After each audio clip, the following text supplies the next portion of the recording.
สวัสดีสำหรับคลิปวิดีโอนี้ข้าพเจ้าจะมาสอนการเขียนซับคิวรี่ในภาษา SQL และจะได้นำใช้ซับคิวรี่นี้ในการแก้โจทย์หรือว่าในการฝึกซ้อมภาษา SQL แบบขั้นสูงโดยโจทย์คำถามข้อที่6ของเรานี้มีอยู่ว่าจงแสดงจำนวนพนักงานทั้งหมดในแต่ละแผนกก่อนที่จะเขียนซับคิวรี่ข้าพเจ้าขอแนะนำก่อนว่าอย่าลืมกดไลค์กดแชร์เพื่อเป็นกำลังใจให้ข้าพเจ้าในการเฮ็ดคลิปวิดีโอต่อๆไปในการถ่ายทอดความรู้ซึ่งว่าโจทย์คำถามข้อนี้หรือคลิปวิดีโอนี้จะนำใช้อยู่2ตารางก็คือตารางแผนกและตารางพนักงาน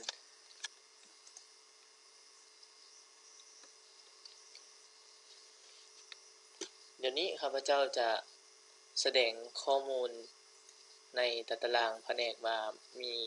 ข้อมูลอย่างใดมีแผนกใดๆซึ่งว่าแผนกทั้งหมดของเรามีอยู่4แผนกแล้วบัดนี้เราจะรู้ว่าในแต่ละแผนกนี้มีพนักงานจักคนในแต่ละแผนกในส่วนที่ข้าพเจ้าจะเขียนต่อไปนี้ก็จะไปนับจำนวนพนักงาน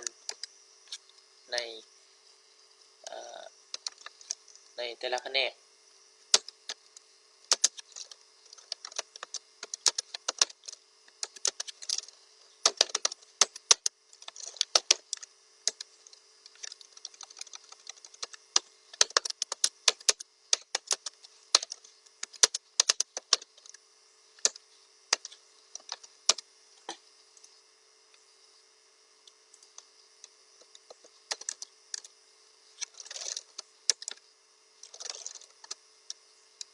เดี๋ยวข้าพเจ้าจะจัดซอร์สโค้ดให้เบิ่งเป็นระเบียบเฮ็ดให้เป็นระเบียบและสามารถเบิ่งง่ายขึ้นกว่าเก่า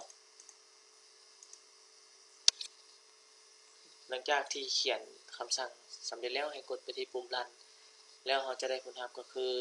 แผนกการตลาดนี้ทั้งหมดมี9คนแล้วแผนกขายมี9คนแผนกการตลาดนี้มี2คนบัญชีมี4คนบุคคลมี4คนโดยชุดคำสั่งหรือว่าซับคิวรี่นี้ในส่วนทำอิฐก็คือเราจะใช้ตารางของแผนกนี้เป็นหลักก็คือเราจะแสดงข้อมูลของแผนกทั้งหมดออกมาแล้วในส่วนนี้ก็คือมันจะไปนับเอาจำนวนพนักงานที่อยู่ในแต่ละแผนกนี้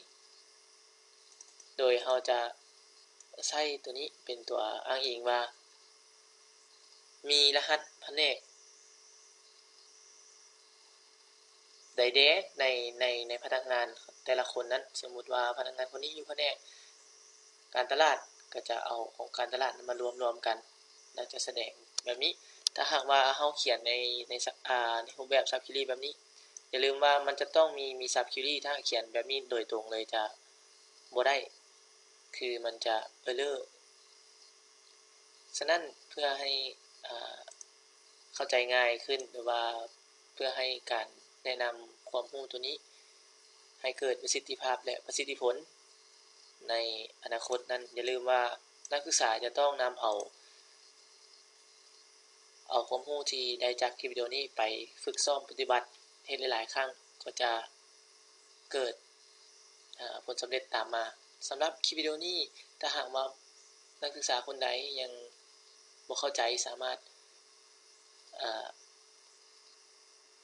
คอมเมนต์หรือว่าส่งเมสเสจหรือว่าส่ง Messenger นั้นมาสามารถมาถามข้อข้องใจหรือให้ข้าพเจ้าตอบให้ก็ได้สำหรับคลิปวิดีโอนี้ขอจบเพียงเท่านี้ขอขอบใจสำหรับการติดตามชม